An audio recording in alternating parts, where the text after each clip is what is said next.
오늘 우리 하나님 말씀 보십시다. 베드로전서 2장 19절 20절 봉독합니다. 애매히 고난을 받아도 하나님을 생각함으로 슬픔을 참으면 이는 아름다우나 죄가 있어 매를 맞고 참으면 무슨 칭찬이 있으리요. 오직 선을 행함으로 고난을 받고 참으면 이는 하나님 앞에 아름다우니라. 아멘. 몽골에 갈 때마다 느끼는 것이 하나 있습니다. 그것은 왜 한국처럼 아파트가 많지 않고 고층 빌딩들이 이렇게 쭉 서 있지 않는가. 수도인 울란바토르를 조금만 벗어나면 거의 빌딩이라는 걸 볼 수가 없어요.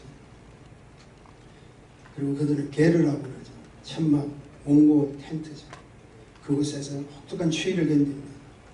그뿐 아니라 수태차라고 해가지고 양적과 티를 같이 이렇게 섞어서 합니다.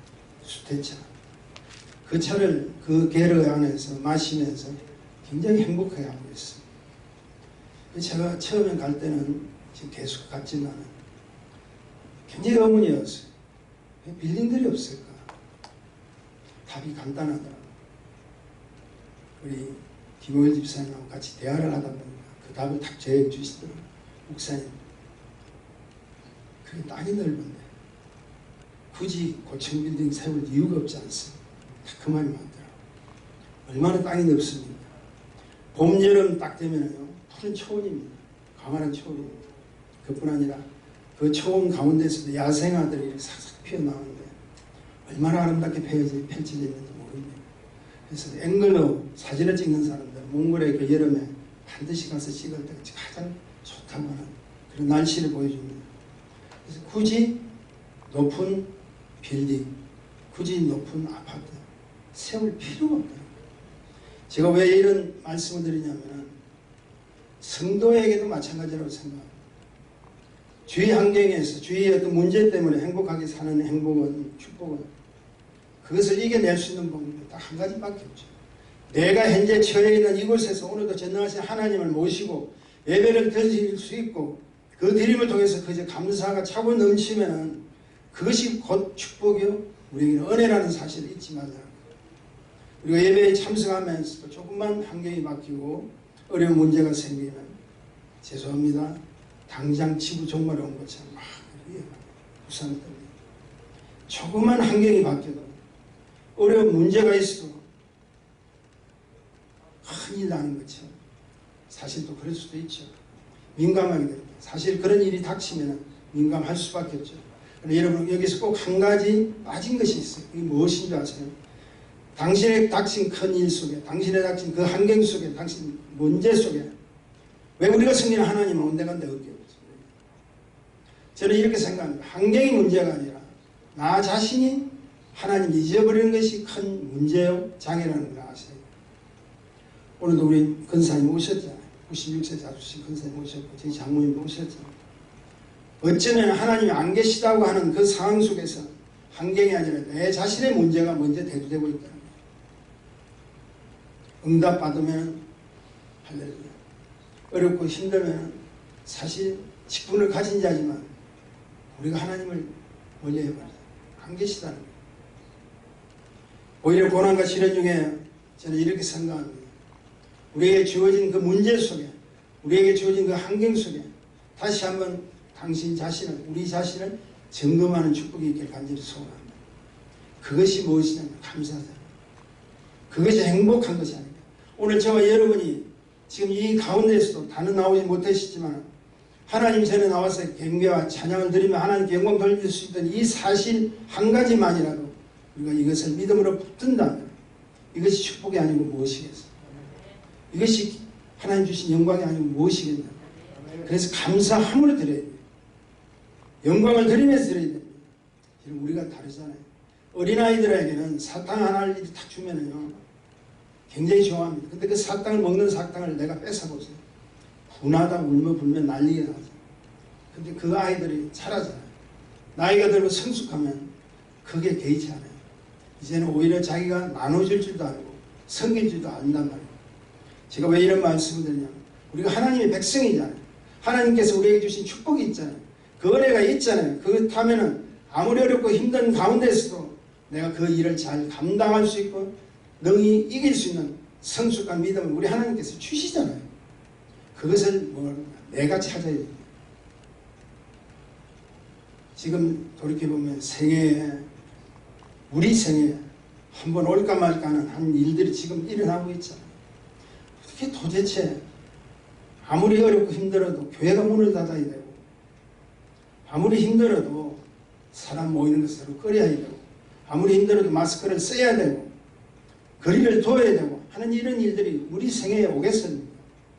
근데 지금 왔잖아요. 지금 이곳 우리가 살고 있는 미국만 해도 사망자가 2만 명이 넘는다. 죽은 자만 2만 명이 넘는다는 거죠. 한마디로 무슨 병입니다. 근데 왜 이렇게 당신의 자녀 성도에게 하나님은 구원시켜 주셔야 돼요. 성도는 살려주셔야 돼요.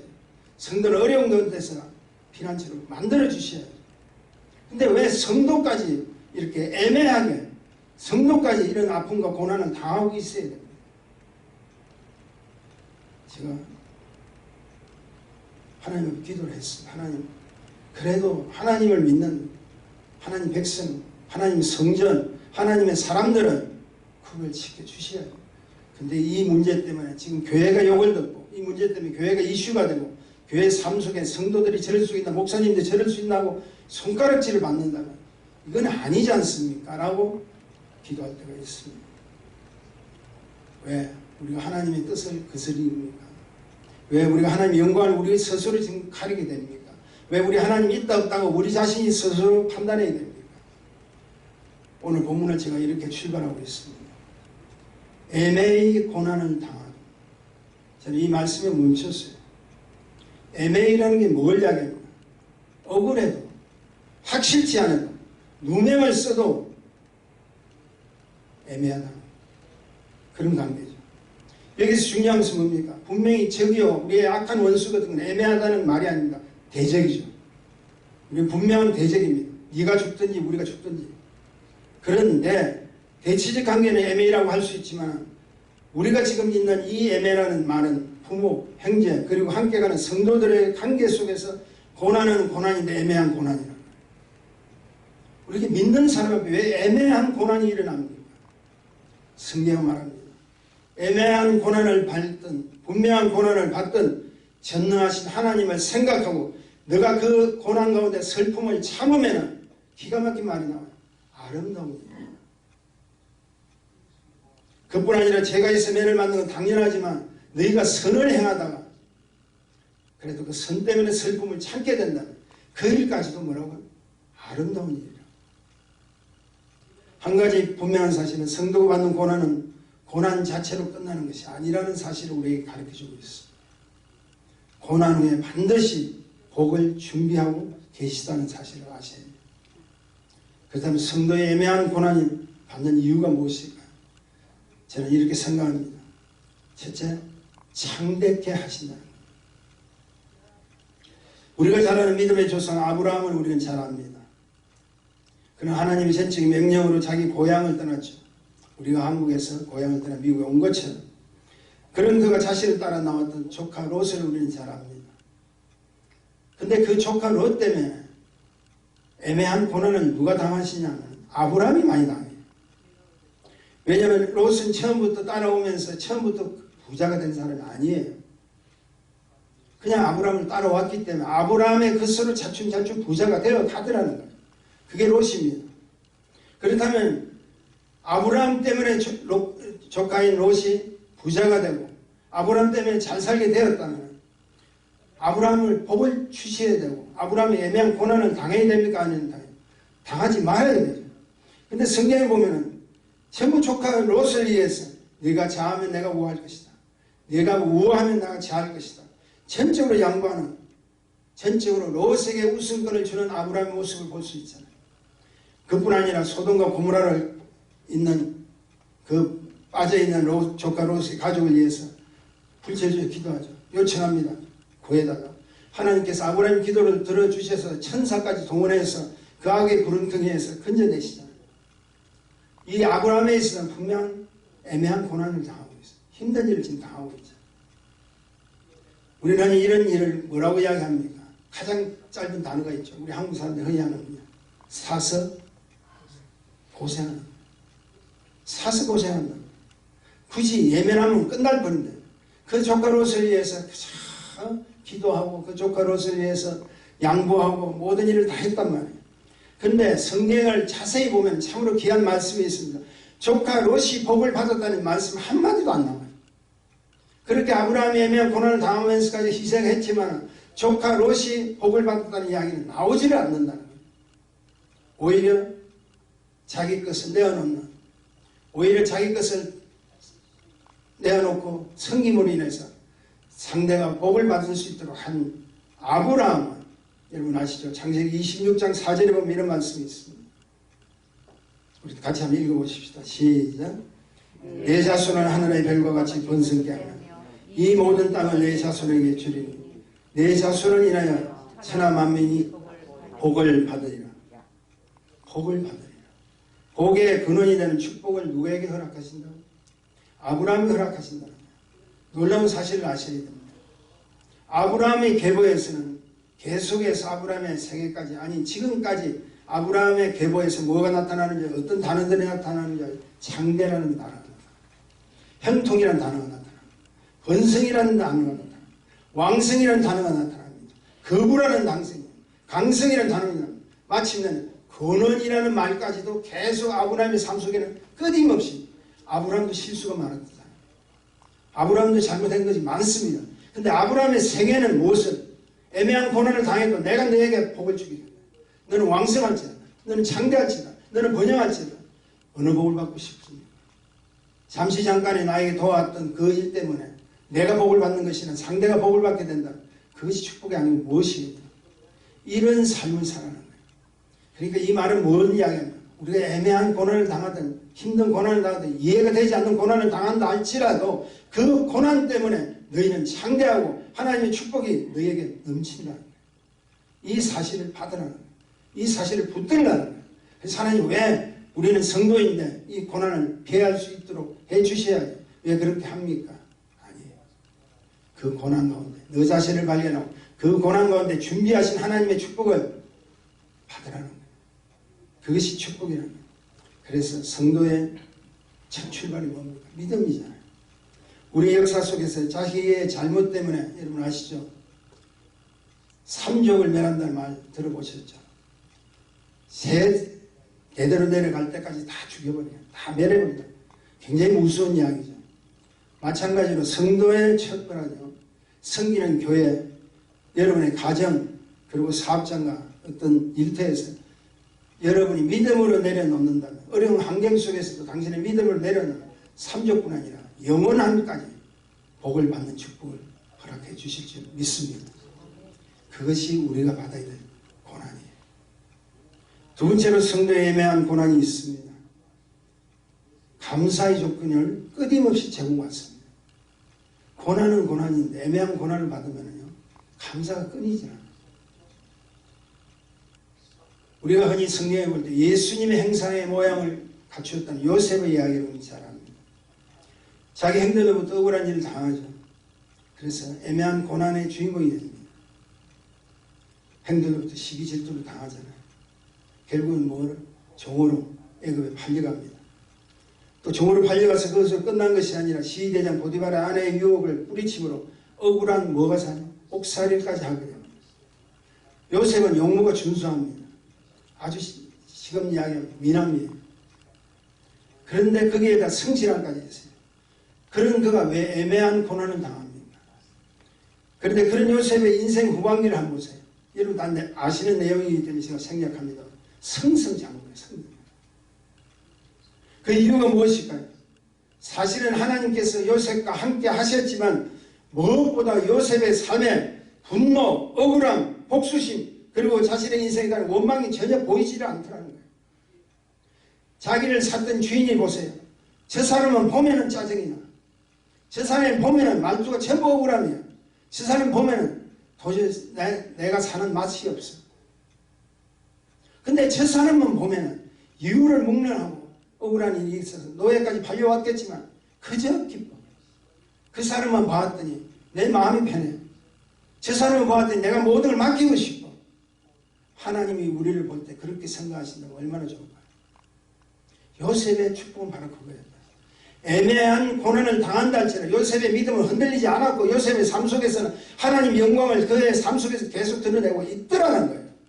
이것이 축복이라고. 많은 성도들이 어렵고 힘들면 다 짜증나죠. 교회에 발을 디디는 순간까지도, 아니 예배 드리는 가운데서도 우리 하나님 보시기 민망할 때가 참 많습니다. 기분 나쁘면 기분 나쁘다는 거예요. 근데 그 기분이 하나님의 성전에 있으면 끝나는 것이 아니라 다시 은혜를 받고 나간 여러분의 이 삶터에서도 나타난다면 저분하고는 거래하기 싫어. 저분하고는 살기 싫어. 공유하기를 쉽지 않아요. 그렇게 된다면 안 된다는 거죠. 참 요셉은 저는 대단한 사람이라고 생각합니다. 우리가 요셉한테 배워야 돼요. 행편과 항변 참 억울한 애매한 고난의 주인공이지만 그 상대의 자기를 샀던 주인마저, 그리고 옥에 자기를 간수장마저, 그리고 옥에 같이 생활했던 제수들마저 요셉을 보고 뭘 느꼈습니까? 존경과 섬김의 대상이었던 사실을 보여주고 있습니다. 그게 축복입니다. 보이지 않는 삶 속에 우리가 다 실패한 것 같지만 여러분, 요셉은 결국 실패가 아닙니다. 창세기 39장 3절을 보세요. 우리 잘 아는 내용입니다. 그 주인이 여호와께서 그와 함께 하심을 보며 또 여호와께서 그의 범사에 형통케 하심을 보았더라. 믿지 않는 이방인의 주인도 그를 봤더니 하나님이 함께 하심을 내가 보아버렸다는 거예요.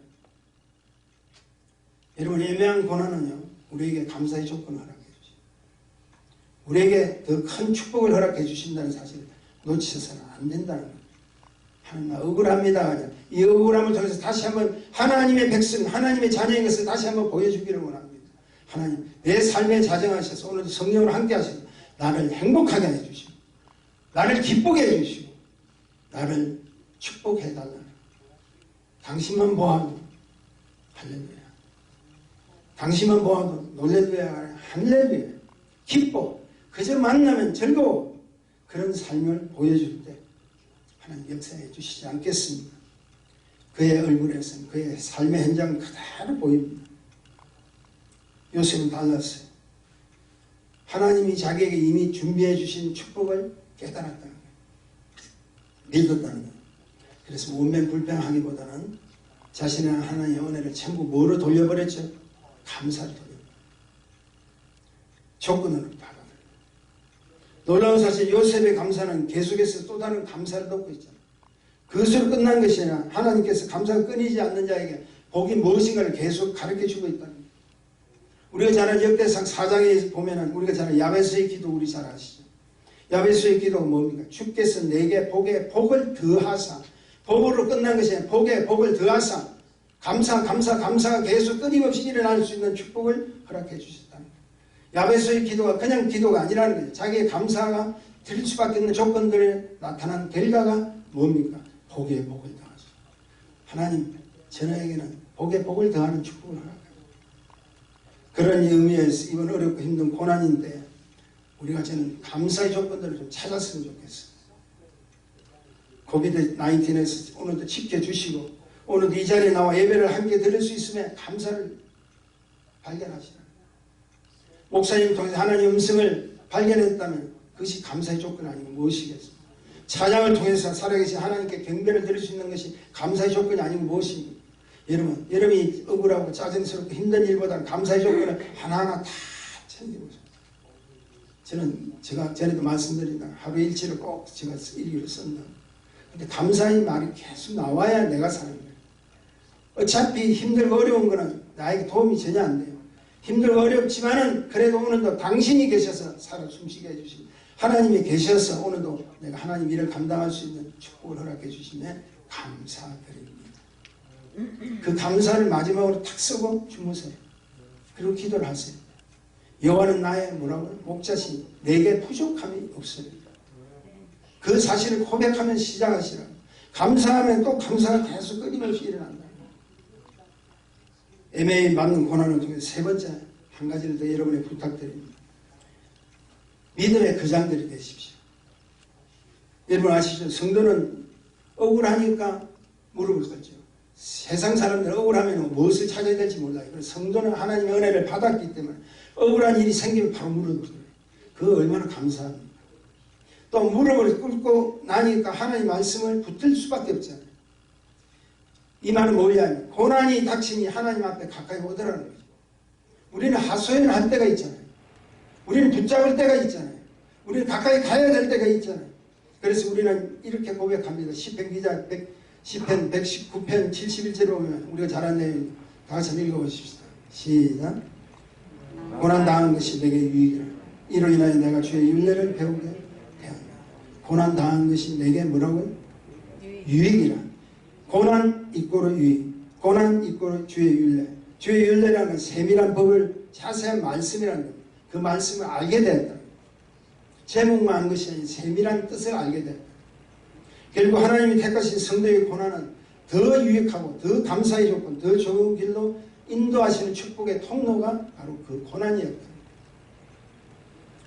우리가 오늘 다시 한번 본문 19절 20절 학생의 대답을 우리에게 허락해 주시는데요. 한번 같이 한번 크게 또 읽어보십시다. 시작. 애매한 고난을 받아도 하나님을 생각함으로 슬픔을 참으면 이는 아름다우나 죄가 있어 매를 맞고 참으면 무슨 칭찬이 있을까?